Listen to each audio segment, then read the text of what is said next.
Evolution is a mystery. She's back, ladies and gentlemen, and I'm sure many wrestling fans are very angry right now. Eva Marie was always criticized for her wrestling skills, or lack of them. But don't worry, she has changed the color of her hair. And people, before we start with the video, I want all of you to give someone a moment of silence.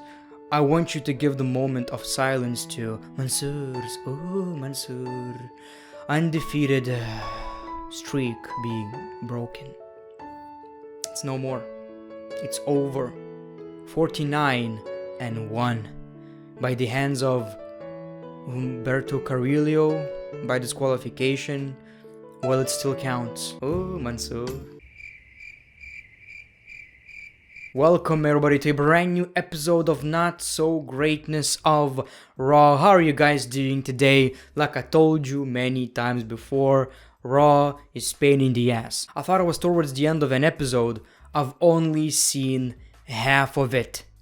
I was shocked. This is how it feels to watch Monday Night Raw. You probably also noticed that my Raw reviews are very different nowadays because I don't want to review this episode from the start till the end. I just want to talk about the highlights. I just want to make it as entertaining as possible because let's be honest, talking about the show in full, you don't want to relive that. They built the whole show on Braun Strowman versus Bobby Lashley, which is already a big mistake because I'm pretty sure none of us cared. Whoa, wait just a minute. I forgot to tell you something. If you want to, well, you need to, acknowledge me as your tribal forehead, the forehead of the table. All you need to do is click that like button, subscribe if you didn't, and click that notification button. Then, and only then, I'll welcome you with my open arms. I just want to talk about a rose stuck in Gulak's ass, man. That's all I want to talk about. That was the highlight of the show.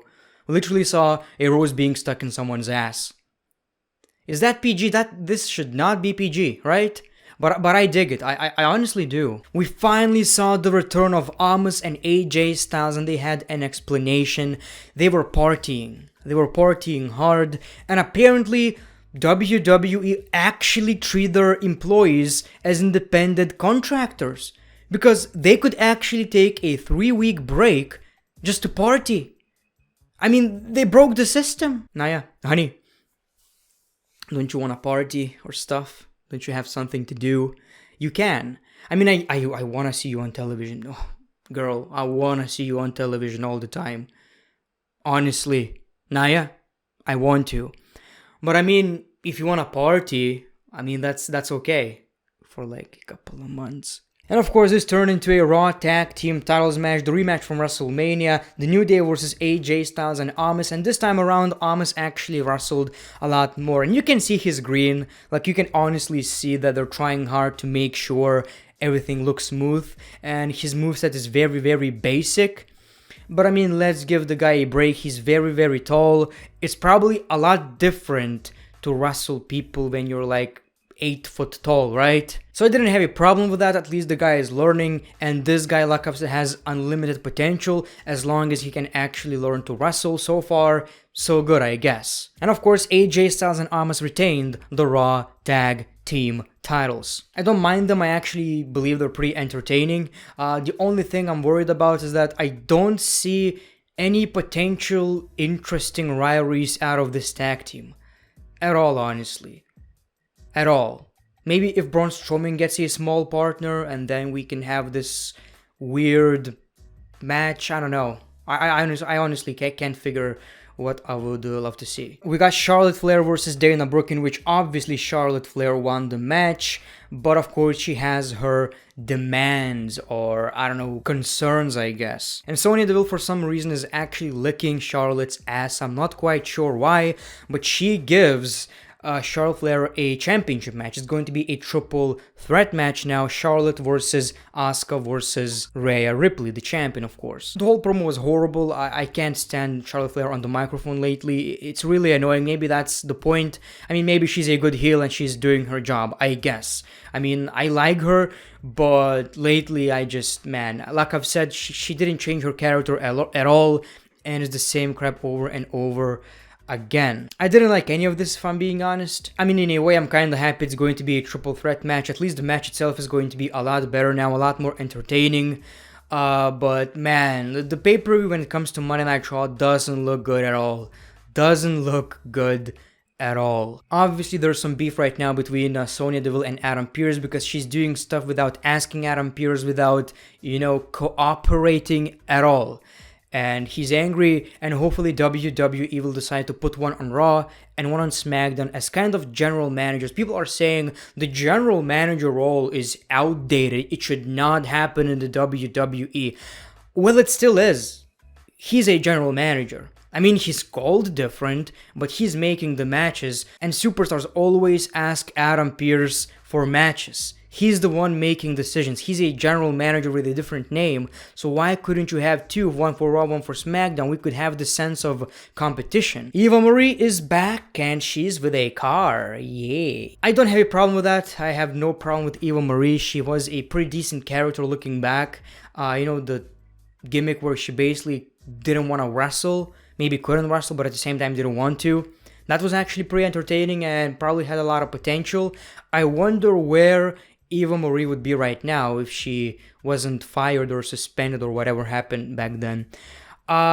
Maybe she learned how to wrestle. I'm pretty sure she worked her ass off, and she's going to surprise us. We saw John Morrison versus Damian Priest, in which, of course, Damian Priest won. During that match, Miz tried to distract the referee, but it backfired. John Morrison lost because of that, and I'm pretty sure this rivalry is coming soon, and I cannot wait, man. I really can't wait to see John Morrison as a babyface. We also saw Mansoor signing a Monday Night Raw contract. We saw Sheamus, and this turned into a championship match later. And once we got that match, it was pretty okay in my opinion. It wasn't anything special, but the vibe of Sheamus, I absolutely love it. Sheamus is one of the very few highlights of Monday Night Raw lately, and this match ended in no disqualification because Humberto Carrillo interfered, but Sheamus still stood tall because he's Sheamus and he's facing a bunch of lower mid-carders or jobbers, because a few weeks ago we saw Humberto chasing the 24/7 championship. Speaking of, where's the 24/7 championship? Is it even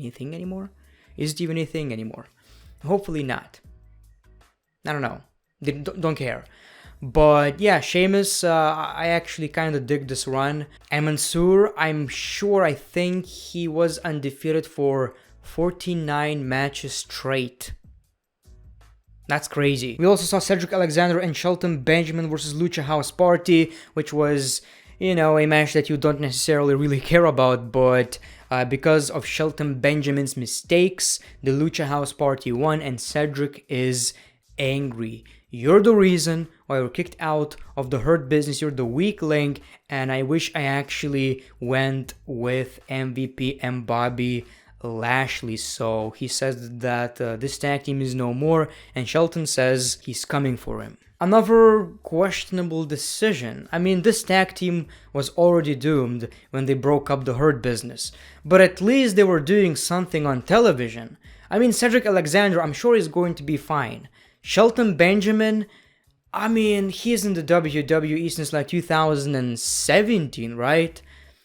And he wasn't doing anything. There's not a single highlight outside of the Hurt Business. So I'm sure this guy is going to be treated as a jobber again, which is really unfortunate. Drew Gulak made fun of Angel Garza. Angel Garza says, I'm gonna stick that rose up your ass. We got the match. Angel Garza won.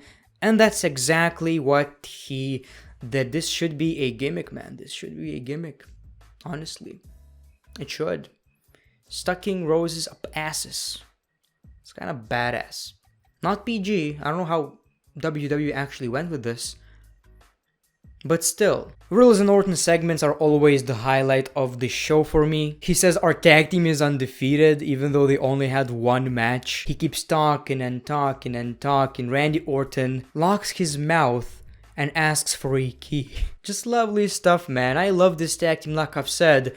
Kane and Daniel Bryan vibes. This unlikely tag team, and just basically two very different people. So Randy Orton says, what about having another tag team match? And that's exactly what we got. We got Randy Orton and Riddle versus Elias and Jackson Ryker, in which of course the RK Bro won the match. And right now it seems like Randy Orton is into it. And of course Bobby Lashley versus Braun Strowman. And yeah, man, this is the main event. Maybe on paper it does sound cool, but it's really not. It's really not. The match wasn't anything special or bad. It was just there. We saw Drew McIntyre, he kinda interfered, and because of that, Braun Strowman lost the match. Bobby Lashley wins. I'm pretty sure the last time Bobby Lashley lost a match was like a couple of 100 days ago.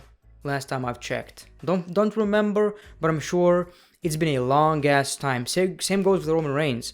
Roman Reigns, as a matter of fact, wasn't pinned for like 500 days or something, which is pretty huge. It's pretty huge, and making sure your champions look strong is always a positive. So that was your Monday Night Raw. Claymore and Drew stands tall. I want this show to be good. I want this show to regain ratings. I want this show to be entertaining. I want to watch this show without trying not to fall asleep, because it's quite a task, believe me. It's like they have a couple of highlights, but the whole show is just so full of stupid filler that just gets you out of everything, and even the good things about the show become bad things because you don't care about them. On paper, SmackDown is a 2-hour show and Raw is a 3-hour show, but without the commercials, SmackDown is around an hour and 20 minutes and Raw is 2 hours and 10 minutes or something like that, which doesn't sound much, but it is for a wrestling show, for just a normal wrestling show with a limited roster, without the crowd, and bad stories, most importantly. So yeah, Raw is painful. Sorry. I mean, I love WWE, but you need to work on it, dude. You need to work on it. And of course, people click that notification button to acknowledge me as your forehead of the table.